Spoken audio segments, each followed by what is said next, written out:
자, 그 다음에 새 건물의 구분 소유권 귀속에 관한 사항. 즉, 새 건물의 귀속. 내가 내 헌 점포를 주고 새 점포를 받을 수 있는 것인지, 새 점포를 받는다고 한다면 그 위치는 어디인지, 사이즈는 동일한 것인지, 이런 것들에 대해서 미리 설명해야 된다는 것이에요. 제가 지금 설명드리고 있는 제 승수 사례에서의 사안 있잖아요. 이 사안, 그 1심이 여기에서 왜 재건축 결의가 무효가 됐느냐? 바로 이 사후에서 문제가 생겼어요.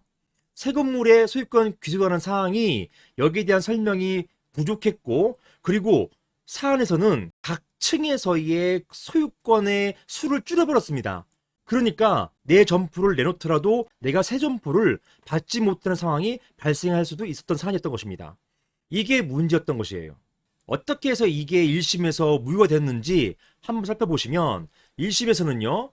원래 있던 점포를 줄인 내용의 사업 시행 계획임에도 불구하고, 즉 점포를 줄였어요. 그러니까 누구는 못 갖게 된다는 얘기입니다.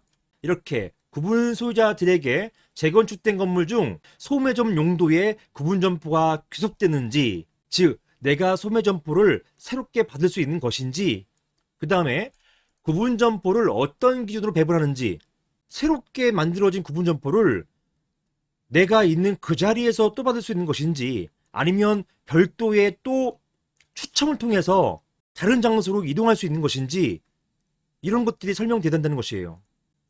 사안에서는 전혀 이런 설명이 없었던 것이고요.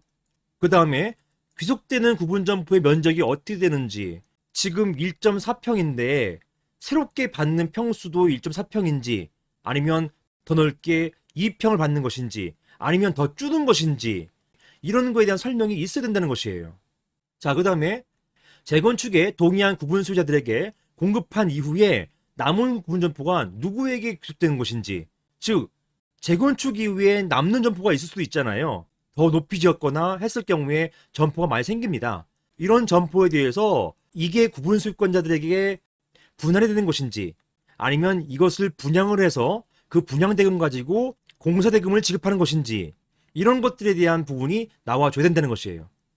어떻게 처리하는 건지, 이런 것에 대해서 새 건물의 구분 소유권 귀속에 관한 사항이라는 것이에요. 방금 보신 것처럼 47조 제3항 제4호에 새 건물의 소유권 귀속에 관한 사항이 바로 보신 이런 내용이라는 것이에요. 이게 바로 새 건물의 구분 소유권 귀속에 관한 사항이라는 것입니다.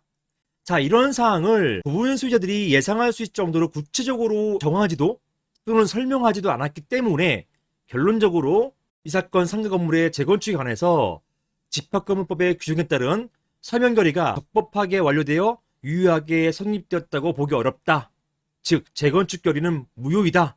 이렇게 판시했던 사안입니다. 따라서 이러한 소유권 귀속과 관련된 부분에 있어서의 방금 보신 것처럼 리딩 케이스에 해당되는 판례가 있기 때문에 이런 부분들을 유의하시면서 재건축을 진행하셔야 되는 것입니다. 이상입니다.